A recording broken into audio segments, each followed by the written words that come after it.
मुंबई के एक बड़े प्राइवेट हॉस्पिटल का वीआईपी वार्ड। कमरे में महंगी मशीनें लगी हैं, दीवारें सफेद और फर्श पर ऐसा चमकदार मार्बल कि चेहरा दिख जाए। कमरे के बीचों बीच एक महिला बेड पर लेटी है। नाम है रिया मल्होत्रा और उसकी आंखों पर काले चश्मे हैं।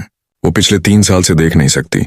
पास में उसका पति राजवीर मल्होत्रा खड़ा है, देश का बड़ा बिजनेसमैन, लेकिन आज उसकी आंखों में सिर्फ हार और थकान है। राजवीर की आवाज भारी है। डॉक्टर, अब कोई रास्ता नहीं बचा? डॉक्टर धीमे स्वर में कहता है।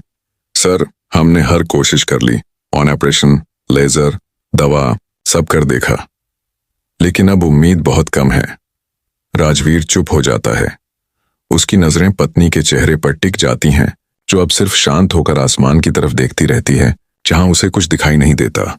कमरे में सन्नाटा है, सिर्फ मशीनों की बीप की आवाज गूंज रही है। तभी दरवाजे के बाहर से एक हल्की सी आवाज आती है, साहब, जूते पॉलिश करवा लीजिए। राजवीर की भौहें सिकुड़ जाती हैं। वो मुड़कर देखता है। दरवाजे पर 10-11 साल का एक गरीब बच्चा खड़ा है, फटे पुराने कपड़े, पैरों में टूटी हुई चप्पल और हाथ में लकड़ी का बॉक्स जिसमें जूता पॉलिश का सामान रखा है, ब्रश, कपड़ा और डिब्बा। सिक्योरिटी गार्ड तुरंत आगे बढ़ता है। अरे ओए, बाहर चल, ये वीआईपी एरिया है। पर रिया उस आवाज को सुनकर कहती है, रुको, उसे अंदर आने दो। राजवीर हैरान होकर देखता है। रिया, ये बच्चा यहाँ क्या करेगा? रिया हल्के से मुस्कुराती है।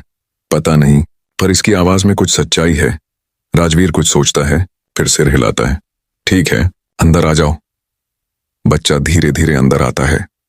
उसकी आंखें कमरे की हर चीज पर घूमती हैं। चमकते फर्श, सफेद कोट पहने डॉक्टर और महंगी मशीनें। वो डरा हुआ है, पर उसकी आंखों में एक अलग सी शांति है। राजवीर पूछता है, क्या चाहिए तुम्हें? बच्चा हाथ जोड़कर कहता है, साहब, मैं आपकी पत्नी की आंखें ठीक कर सकता हूं। कमरा कुछ पल के लिए बिल्कुल खामोश हो जाता है। डॉक्टर एक दूसरे की तरफ देखने लगते हैं।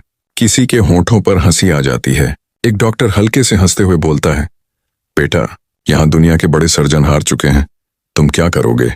लेकिन बच्चा बस शांत खड़ा रहता है, आंखों में यकीन है। साहब, मुझे एक बार कोशिश करने दीजिए, मैं किसी को तकलीफ नहीं दूंगा। राजवीर भड़क जाता है। तुम्हें पता है ये मेरी पत्नी है, ये कोई खिलौना नहीं। लेकिन रिया धीरे से बोलती है, राजवीर, उसे करने दो।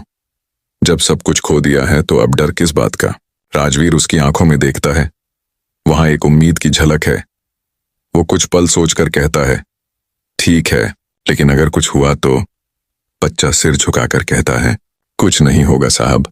डॉक्टर पीछे हटते हैं, कुछ नाराज तो कुछ उत्सुक। बच्चा आगे बढ़ता है, धीरे से रिया के पास बैठ जाता है। उसका छोटा